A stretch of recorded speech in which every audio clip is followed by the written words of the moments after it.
नूह की एक बीवी और 3 बेटे थे।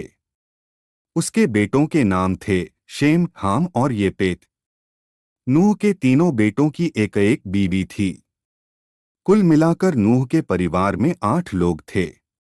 परमेश्वर ने नूह से एक बहुत बड़ा पानी का जहाज बनाने को कहा।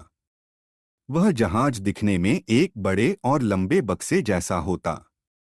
परमेश्वर ने नूह से कहा, जहाज में 3 मंजिल बनाना और हर मंजिल में अलग अलग कमरे बनाना। कुछ कमरों में नूह और उसका परिवार रहता, तो कुछ में जानवर रखे जाते और बाकी कमरों में सबके लिए ढेर सारा खाना रखा जाता।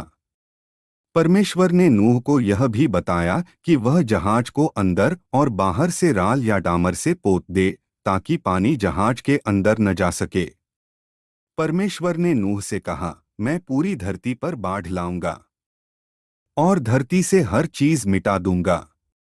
मैं इतना पानी बरसाऊंगा कि सब कुछ डूब जाएगा। सिर्फ वही बचेगा जो जहाज के अंदर होगा। नूह और उसके बेटों ने यहोवा की बात मानी और जहाज बनाने के काम में जुट गए। मगर दूसरे लोग उन पर हंसने लगे। उन्होंने बुरे काम करना बंद नहीं किया। जब नूह ने उन्हें बताया कि परमेश्वर सारी धरती पर बाढ़ लाकर सबको खत्म करने जा रहा है, तो किसी ने भी नूह की बात सच नहीं मानी।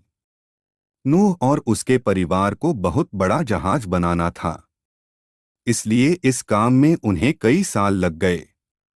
आखिर में जब जहाज बनकर तैयार हो गया, तो परमेश्वर ने नूह से कहा कि वह कुछ जानवरों में से दो दो यानी एक नर और एक मादा को जहाज के अंदर ले जाएं और बाकी जानवरों में से 7 7 ले जाएं।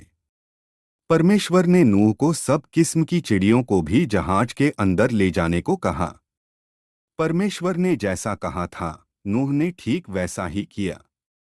यह सब करने के बाद नूह और उसका परिवार भी जहाज के अंदर चला गया। फिर परमेश्वर ने जहाज का दरवाजा बंद कर दिया। अब नूह और उसका परिवार जहाज के अंदर इंतजार करने लगा कि कब बाढ़ आएगी। सोचिए, आप भी उनके साथ जहाज में बैठे इंतजार कर रहे हैं। क्या परमेश्वर की बात सच निकलेगी? जानेंगे अगले भाग में। प्रभु आप सभी को आशीष दे। आमीन।